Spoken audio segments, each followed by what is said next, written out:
자, 오늘 말씀이 변화산 사건 두 번째 시간인데요. 예수님께서 그 12명의 제자들 가운데서도 특별히 세 사람을 구별하여서 함께 변화산으로 올라가십니다. 거기서 예수님의 변화되어지는 모습을 보여주셨는데, 오늘 말씀의 2절을 보니까 예수님이 어떻게 변형되어지셨냐면 얼굴이 해같이 빛났고요, 그리고 옷이 빛과 같이 희어졌더라라고 이제 말씀하고 계시죠.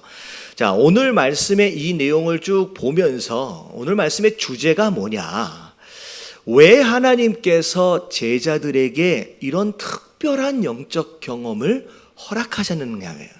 왜 이런 걸 보여주셨냐는 거죠. 어떻게 보면 예수님께서 지금까지 거의 3년 가까이 제자들과 함께 계시면서 하나님 나라에 대해서 말씀으로 이렇게 여러 가지 설교도 하셨고요, 그리고 기적과 이적들을 통하여 병을 낫게 하시고 심지어 죽은 자도 살리시고의 모습들을 쭉 보여주셨는데, 그 모습뿐만이 아니라 오늘 이 세 사람만큼은 이런 굉장히 이게 독특한 영적 경험을 그들에게 허락하셨다는 거예요. 왜 허락하셨을까? 왜 허락하셨을까? 자, 이유에 대해서 우리가 살펴봐야 되는데, 그 이유에 대한 내용이 오늘 말씀 본문 안에 그대로 나와 있습니다. 자, 5절에 보니까 예수님이 그렇게 변화되어지는 모습 속에서 갑자기 구름 속에서 소리가 나는데, 자, 하나님이 말씀하시는 거예요. 하나님이 뭐라고 말씀하셨느냐? 줄 쳐진 데만 보면 다 같이 시작. 아들이요, 내 기뻐하는 자니 너희는 그의 말을 들으라. 자, 이는 내 사랑하는 아들이요 내 기뻐하는 자다라고 예수님이 누군지에 대해서 하나님께서 직접 말씀하시고 나서 그 다음에 뭐라고 말씀하셨어요? 너희는 그의 말을 들으라라는 거예요. 다시 말하면 이 어마어마한 특별한 영적 경험을 이 제자들에게 허락하시는 궁극적인 이유는 뭐냐면, 이 예수님을 뭐 하라는 거예요? 이 예수님 뭐라고 말하든 듣고 순종하라 라고 하는 말을 하시고 싶어서 지금 이 경험을 허락하셨다는 거죠. 결국은 보여주신 이유가 순종을 위해서 허락하셨다라고 하는 거예요. 그게 오늘 말씀의 중요한 메시지입니다. 자, 과연 순종을 위해서 제자들에게 보여주셨던 이 변화산 사건이 뭘 의미하길래 순종을 위해서 이걸 보여주셨느냐라는 거예요. 자, 오늘 말씀을 이것을 하나하나 살펴볼 텐데, 첫 번째 우리가 좀 살펴볼 내용이 뭐냐면 2절을 보면 자, 두 가지가 변했어요. 두 가지가. 자, 첫 번째 뭐가 변했대요? 얼굴이 해같이 빛났대요. 여러분, 이 얼굴이 해같이 빛났다라고 하는 건, 이 얼굴은 그 사람의 존재와 정체성에 대한 이야기예요. 자, 그리고 두 번째, 옷이 변했어요. 자, 옷은요, 여러분, 이스라엘은 옷을 무엇으로 상징을 하느냐, 무엇의 의미를 갖느냐? 신분과 권위를 얘기하고 있는 거예요. 그래서 이스라엘은 제사장의 옷이 따로 있고요, 그리고 세리의 옷이 따로 있고요, 심지어 구걸하도록 허락되어지는 거지의 옷이 따로 있어요. 그래서 어떤 옷을 입고 있느냐에 따라서 이 사람은 뭐 하는 사람이구나, 그래서 그것으로 인하여 신분과 권위를 예측할 수 있다는 것이죠. 그래서 오늘은 이 얼굴이 변하고 이 옷이 변했다라고 하는 이것을 근거로 제가 몇 가지 영적 경험의 의미를 설명을 드리도록 하겠습니다. 자, 첫 번째, 얼굴이 변했다라고 하는 건 예수님의 존재와 정체성인데, 자, 1번을 보면, 자, 다 같이 한번 읽어볼게요. 시작. 예수님의 신성 창조주 하나님. 자, 예수님은 완전한 사람으로 이 세상에 오셨어요. 하지만 오늘 이 변화산 사건을 통하여 예수는 단순히 사람이 아니라 어떤 분이다? 하나님이다라는 거예요. 신성을 말씀하고 계시는. 근데 그냥 하나님이 아니라 어떤 하나님이에요? 여러분, 창조주 하나님이에요. 여러분, 예수님이 창조주 하나님입니다. 오늘 말씀을 잘 들어야 돼요. 왜냐하면 대부분의 많은 이단들이 예수님의 신성을 부인합니다. 예수님의 하나님 되심을 부인해요. 예수님의 창조주 되심을 부인해요. 여러분, 이 예수님의 신성을 부인하는 것에서부터 이 이단들이 시작되는 거예요. 자, 성경이 뭐라고 말하고 있는지, 예수님이 왜 하나님이라고 주장을 하고 있는지를 우리가 알려면 여러분 요한복음 1장 1절서부터의 내용을 잘 살펴봐야 돼요. 자, 설명을 드릴게요. 자, 1절을 보면 자, 태초에 말씀이 계시니라 라고 나와 있어요. 여러분, 이 태초는 이 세상이 만들어지기도 전에 이 세상에 시작되어지는 그 점을 이야기하는 거예요. 그 순간을. 근데 자, 뭐가 있었대요? 말씀이 계셨다라고 얘기해요. 여러분, 말씀은 물질 명사입니다. 마치 이 컵이나 이런 물건들처럼. 그래서 여러분, 일반적으로 컵이 이 강대상에 올려져 있다라고 한다면 컵이 강대상에 있다라고 얘기하지, 컵이 강대상 위에 계신다라고 얘기하지는 않아요. 여러분, 계신다라고 표현하는 이유는 이 말씀이라고 하는 것이 물질이 아니다라는 거예요. 이 말씀은 뭘 얘기하고 있느냐? 인격을 가진 존재를 얘기한다는 거예요. 자, 그래서 말씀이 계신다라고 나와 있는 거예요. 그런데 그 말씀이 누구와 함께 계셨어요? 하나님과 함께 계셨다. 이 세상이 만들어지기 전서부터. 근데 이 말씀이 곧 누구래요? 하나님이래요. 여러분, 말씀이 하나님이세요. 자, 근데 자, 그가라고 나왔잖아요. 이건 말씀이에요. 말씀이 태초에 하나님과 함께 계셨는데, 자, 3절 다 같이 시작.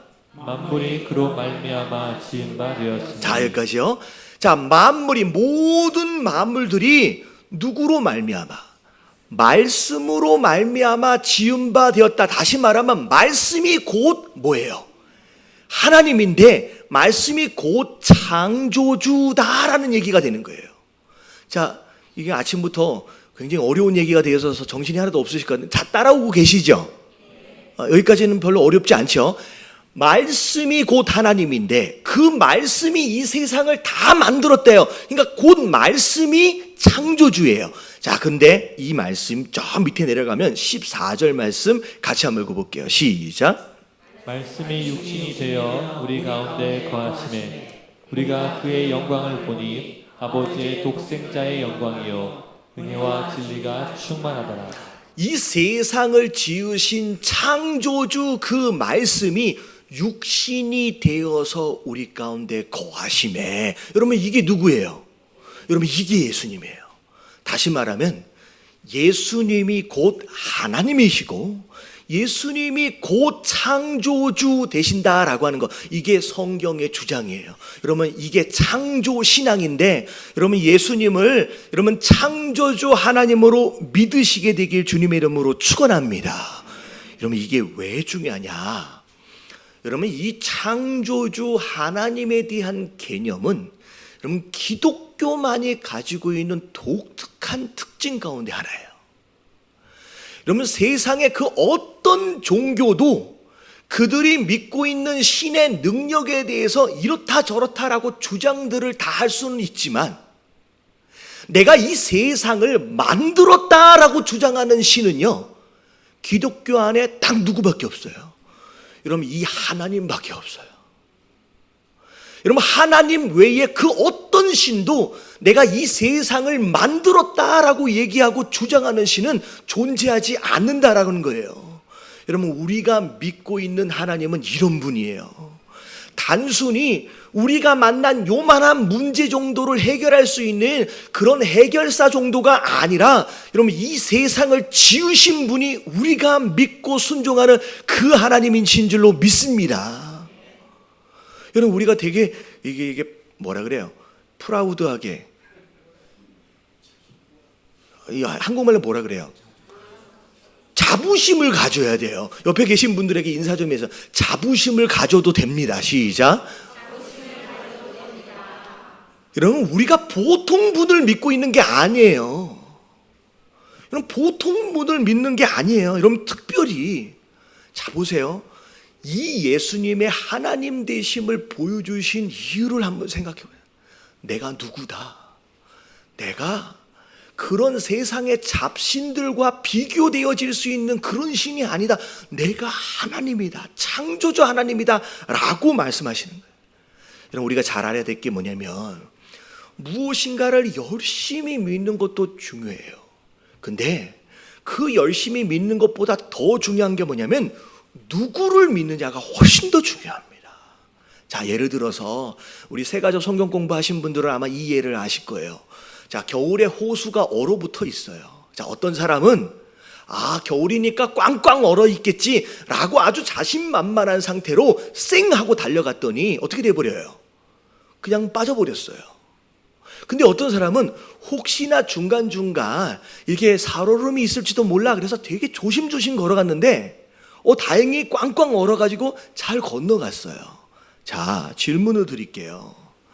여러분, 주관적인 확신이나 태도가 그 사람을 구원한 거예요? 아니면 호수의 상태가 그 사람을 구원한 거예요? 내가 얼마나 열심히 믿었느냐가 그게 구원하는 게 아니야. 그 열정이 구원하는 게 아니에요. 내가 믿고 있는 대상이 누구냐라고 하는 거, 여러분, 그분이 나를 구원해 주시는 줄로 믿습니다. 특별히 오늘 말씀을 통하여서 이런 거예요. 하나님께서 왜 제자들에게 그분의 신성 창조주 되어지심을 굳이 이렇게 보여주셨느냐? 믿으라는 거예요.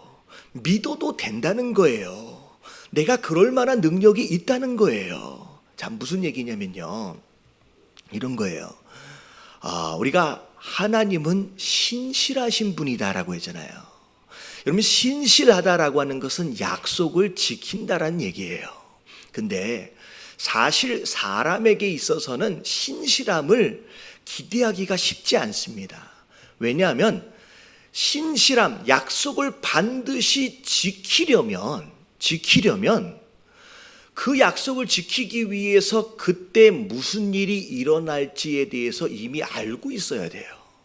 그리고 무슨 일이 일어난다라고 할지라도 그걸 해결할 수 있는 능력이 없다라고 한다면 약속을 완벽하게 지킬 수가 없죠. 그래서 예를 들어서 우리 지난주에 우리 어르신들 나들이 다녀왔는데 원래 계획이 화요일 날 가기로 돼 있어요. 근데 화요일 날 뭐가 버렸냐면요, 비가 막 와버렸어요.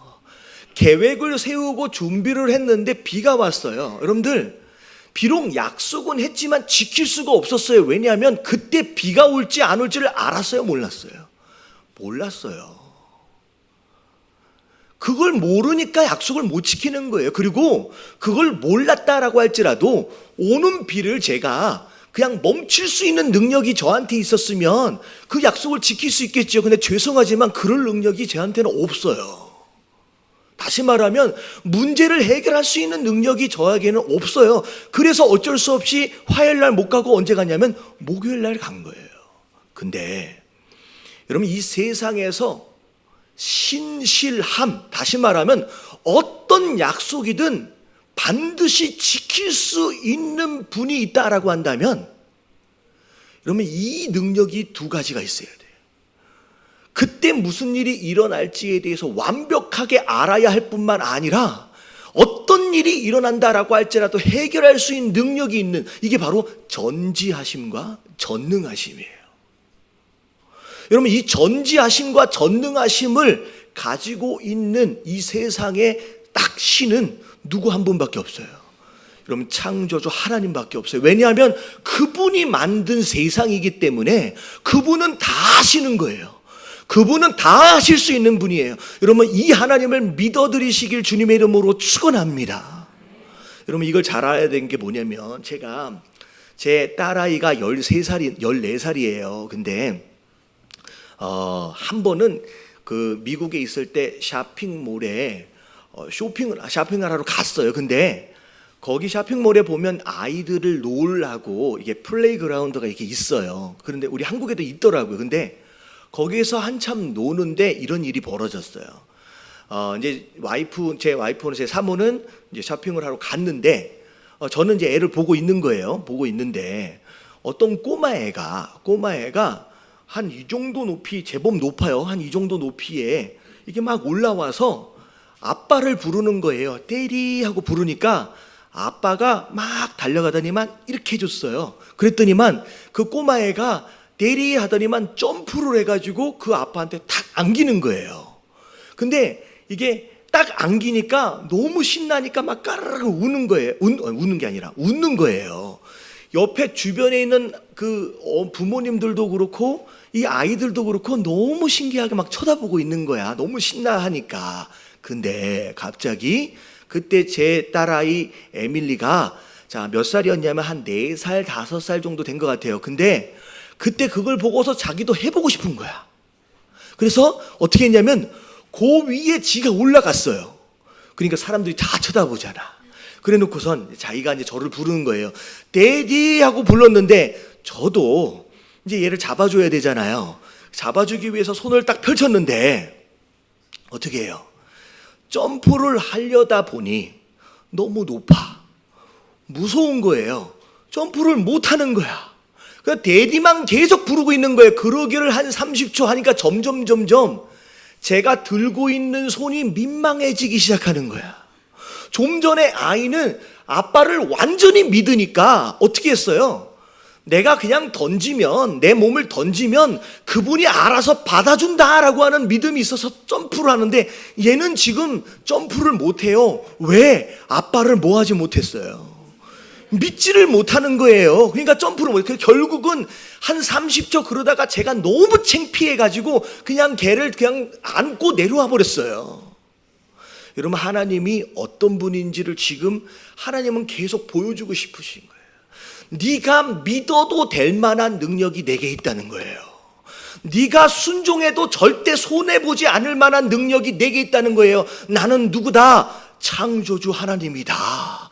그러니까 그냥 믿고 나한테 맡기라는 거예요. 근데 우리는 결정적인 순간에 우리가 점프를 못하는, 그분에게 내 삶을 맡겨드리지를 못하는 거예요. 그래서 계속 주저하는 것으로 말미암아 하나님이 이미 벌리신 그 손을 뭐하게 만들고 있어요? 민망하게 만들고 있는 것은 아니냐라는 거예요. 여러분, 그분의 능력을 믿어드리시길 주님의 이름으로 축원합니다. 그분은 창조주 하나님이에요. 그래서 자, 우리가 마태복음 6장 13절 우리 주기도문을 보면 같이 한번 읽어볼게요. 시작. 우리를 시험에 들게 하지 마시옵고 하나님께서 도와주옵소서. 내 나라와 권세와 영광의 아버지께 영원히 있사옵나이다. 여러분, 주기도문을 보면 자, 옛날 성경에는 이 대개라는 말씀이 있었어요. 단어가 있었는데 요즘에는 이게 빠졌습니다. 근데 여러분, 이 대개라고 하는 단어가 굉장히 중요해요. 여러분, 이 대개가 무슨 뜻인지 혹시 아세요? 왜냐하면이란 뜻이에요. 이게 왜 중요하냐? 여러분, 이 대개 이전까지 하나님께 여러 가지를 구했어요. 우리를 사해달라고, 우리를 용서해달라고, 우리에게 일용할 양식을 달라고 여러 가지로 구했어요. 근데 다 구해놓고 결론이 뭐냐? 왜냐하면 이게 뭐냐면 내가 이것을 하나님께 다 구한 이유가 뭐냐? 나라와 권세와 영광이 누구에게 있기 때문에, 아버지 하나님께 다 있기 때문에, 하나님 아버지가 이 모든 권한을 영원히 가지고 있기 때문에, 그래서 우리가 누구에게 기도한 거예요? 하나님 아버지께 기도한 거예요. 그래서 잘 믿지 못하고 잘 순종되어지지 못하고 있는 제자들을 향하여 내가 누구냐? 내가 창조주 하나님이야. 네가 충분히 믿어도 되고 내게 순종하면 넌 절대 손해볼 일 없어. 그러니까 믿고 맡기고 순종하면 돼. 이런 의미로 하나님께서 그분의 신성을 보여주고 계신다라는 거예요. 옆에 계신 분들에게 인사 한번 해주세요. 믿어도 되는 분입니다. 한번 인사 좀 해주세요. 괜찮아요. 그분만한 분이 없어요. 믿어도 될 분이에요. 그게 첫 번째, 얼굴이 변하는 것으로 인하여 그분의 신성, 창조주 하나님을 통하여 하나님께서 우리에게 말씀해 주시는 첫 번째 내용입니다. 자, 두 번째는 옷이 변했어요. 자, 신분과 권위를 상징하는데, 자, 2번 같이 한번 읽어볼게요. 다 같이 시작. 예수님의 왕권, 주권자와 심판주. 자, 예수님이 왕권을 가지고 오신다라고 말씀하셨어요. 자, 그게 예수님이 하나님 나라의 주권자 되실 뿐만 아니라 다시 그 왕권을 가지고 오실 때는 무엇으로 오시느냐? 심판주로 오신다는 거예요. 자, 이 심판주는 어떻게 생각하실 수 있느냐? 자, 마태복음 25장에 보면 달란트 비유가 나오는데, 자, 이렇게 시작합니다. 자, 25장 14절에 보면, 자, 다 같이 시작. 또 어떤 사람이 타국에 갈 때 그 종들을 불러 자기 소유를 맡김과 같으니. 자, 여기서 말하고 있는 이 어떤 사람은 예수님이에요. 예수님이 타국에 갔다라고 하는 것은 부활하시고 승천하신 그 모습을 얘기하는 거죠. 근데 그 종들을 불러다가 소유를 맡겼대요. 여기서 말하고 있는 종은 누구예요? 바로 우리를 의미합니다. 근데 소유를 맡길 때 여러분들 알다시피 어떻게 맡기셨느냐? 어떤 사람에게는 5달란트, 어떤 사람에게는 2달란트, 어떤 사람에게는 1달란트를 맡기고 가셨어요. 근데 자, 5달란트 받은 사람은 열심히 그것으로 일해서 뭐 했어요? 또 다른 5달란트를 남겼어요. 그리고 2달란트도 또 다른 2달란트를 남겼는데 1달란트 받은 사람은 에이, 이것 가지고 뭐 하냐? 그래서 어떻게 해버렸어요? 그걸 땅에다 그냥 묻어놔 버렸어요. 그랬는데, 자, 중요한 게 19절이에요. 오랜 시간이 흐르긴 했지만 떠나신 그 주인은 반드시 뭐 한다? 다 같이 읽어볼게요. 시작. 오랜 후에 그 종들의 주인이 돌아와 그들과 결산할세. 자, 주인으로서 돌아오신대요. 맨 처음에는 어떤 사람이었어요? 근데 돌아올 때는 무엇으로 오신다? 주인으로 오신다. 하나님 나라의 왕권을 가지고 오신다는 거예요. 근데 그 왕권을 가지고 오시는데 오시자마자 가장 먼저 하시는 게 뭐예요? 돌아와 그들과 뭐 한다? 결산한다는 거예요. 여러분, 이게 심판이에요. 여러분, 우리가 예수님께 순종해야 할 두 번째 이유가 뭐냐면 우리는 그때 그분과 더불어 뭐 하게 된다? 결산하게 된다는 거예요. 여러분, 5달란트가 5달란트 받은 사람이 5달란트를 남겼어요. 그럼 남긴 이 5달란트는 이게 뭐냐면 순종이에요. 여러분, 하나님께서 마지막 때의 심판주로 오실 때 우리와 함께 계산하실 때 뭘 가지고 계산할 것이냐? 우리가 이 땅을 살아가면서 내 말씀에 대하여 얼만큼 뭐 했느냐? 순종했느냐라고 하는 것을 가지고 계산하신다라고 하는 거예요. 그냥 적당히 살다가 그냥 가면 되지, 여러분, 그게 아니에요. 여러분, 계산을 하시는데 잘한 사람에게는 그 잘한 것을 따라서 축복하심이 있습니다. 대가가 지불이 되어져요. 근데 아무것도 안 하고 덮어버렸던, 땅에 묻어버렸던 종은 어떻게 되는지를 보세요. 30절 말씀 다 같이 시작. 이 무익한 종을 바깥 어두운 데로 내쫓으라. 거기서 슬피우며 이를 갈리라 하니라. 예, 무익한 종아라고 말씀하시면서 내쫓아버립니다. 여러분, 이거는 하나님 나라와 상관이 없는 자로 제외돼 버리, 탈락시켜버리는, 심지어 거기서 뭐 한대요? 슬피 울며 이를 가는 거예요. 내가 왜 그때 순종하지 않았을까? 내가 왜 그 말씀을 듣지 않았을까라고 원통해하며 분해하는 일들이 벌어진다라고 하는 거예요. 그래서 우리가 순종해야 하는 두 번째 이유는 그분은 뭘로 오시기 때문에, 여러분, 우리의 순종을 가지고 계산하고 결산하시는, 여러분, 심판주로 오시기 때문에 여러분, 그분 말씀에 우리가 순종해야 되는 줄로 믿습니다. 여러분, 이게 두 번째예요. 자, 그리고 자, 마지막 세 번째는 여러분들 이 변화산 사건하고는 다른 이야기지만 곧 예수님께서 제자들에게 보여주실 남겨진 마지막 사건이 있어요. 여러분, 그 사건이 뭘 것 같아요? 여러분, 이게 십자가 사건입니다. 자, 3번 같이 한번 읽어볼게요. 시작. 예수님의 십자가, 아버지의 사랑. 자, 이게 세 번째인데 잘 들으세요. 그 어떤 종교도 흉내낼 수 없었던 기독교 기독교만이 가지고 있는 특징 첫 번째가 창조였어요. 자, 두 번째가 뭐냐면 십자가예요. 그러면 세상 그 어떤 종교에서도 그들에 대하여 어떻게 보면 죄에 대하여 나름대로 고민한 흔적들은 있지만 그 죄에 대한 문제를 해결하기 위해서 그 신이 직접 죽어준 신은 누구밖에 없어요. 그냥 우리 하나님 한 분뿐이에요.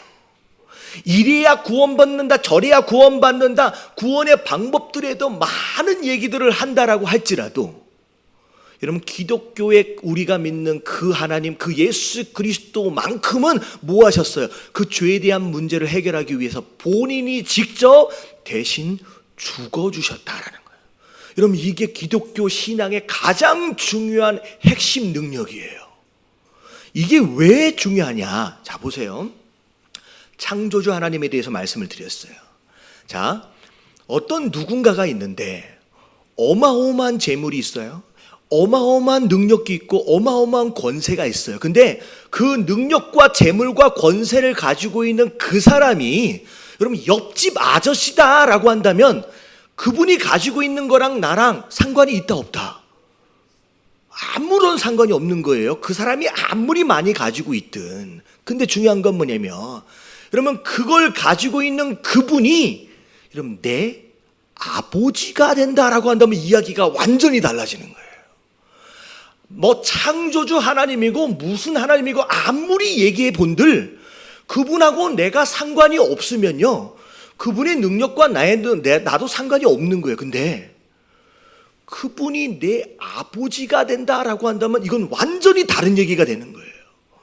여러분 기독교의 기도와 세상 다른 종교의 기도가 다른 이유가 여기에 있어요. 세상 다른 종교의 기도는 뭐냐면 열심히 지성이면 감천이라 그랬잖아요. 여러분 그렇게 기도하는 거예요. 그렇게 헌금하는 거예요. 그렇게 헌신하는 거예요. 그러니까 이만큼 투자한 것만큼 나에게 복 주시옵소서. 이게 세상 다른 종교예요. 근데 기독교는요 여러분 지성이면 감천이 아니에요. 여러분 기독교는 뭘 붙잡는 것이다? 이런 관계를 붙잡는 거예요. 그분이 나를 위하여 죽으셨대요. 그분이 나의 아버지가 되신대요. 여러분 이 관계성을 붙잡는 것이 기독교의 가장 강력한 능력이고요. 그것으로 말미암아 우리가 복을 누리는 거예요. 구걸하여 누리는 게 아니라는 거예요. 그래서 자 말씀을 보면 자 로마서 5장 8절 다 같이 한번 읽어볼게요. 시작. 우리가 아직 죄인 되었을 때에 그리스도께서 우리를 위하여 죽으심으로 하나님께서 우리에 대한 자기의 사랑을 확증하셨느니라. 그냥 사랑을 말로 하신 게 아니라는 거예요. 내가 너를 살리기 위해서 내가 대신 죽었다라는 거예요. 그게 사랑의 증거다라고 말씀해요. 그리고 심지어 자 시편 2편 7절 말씀 자 다 같이 시작. 내가 여호와의 명령을 전하노라. 여호와께서 내게 이르시되 너는 내 아들이라. 오늘 내가 너를 낳았도다. 네, 넌 내 아들이래요. 내가 뭐 했기 때문에? 배 아파 낳았기 때문에. 어떻게 낳았어요? 여러분 배 아픈 정도가 아니라 십자가에서 죽기까지 하시는 그 고생, 그 고난을 다 감수해내서까지 내가 널 낳았다. 그러니 네가 내 아들이다 말씀하시죠. 자 로마서 8장 32절 자 다 같이 시작. 자기 아들을 아끼지 아니하시고 우리 모든 사람을 위하여 내주시니가 어찌 그 아들과 함께 모든 것을 우리에게 주시지 아니하겠느냐. 네, 생각해 보세요. 아들까지 가장 소중한 것까지 내어주신 분이 뭐가 아깝다고 우리에게 안 주시고 아끼고 계시겠느냐는 거예요. 여러분 기독교는 하나님 이거 주세요 저거 주세요 구걸하여서 무엇인가 응답을 받는 게 아니라 하나님은 누구다? 내 아버지다. 심지어 그 죽기까지 하셔까지 대가를 지불하셔서 나를 아들 삼아 주셨다라고 하는 거예요. 여러분 깨달아지시고 믿어지시길 주님의 이름으로 축원합니다. 그래서 여러분 주기도문의 맨 처음 시작이 어떻게 시작돼요?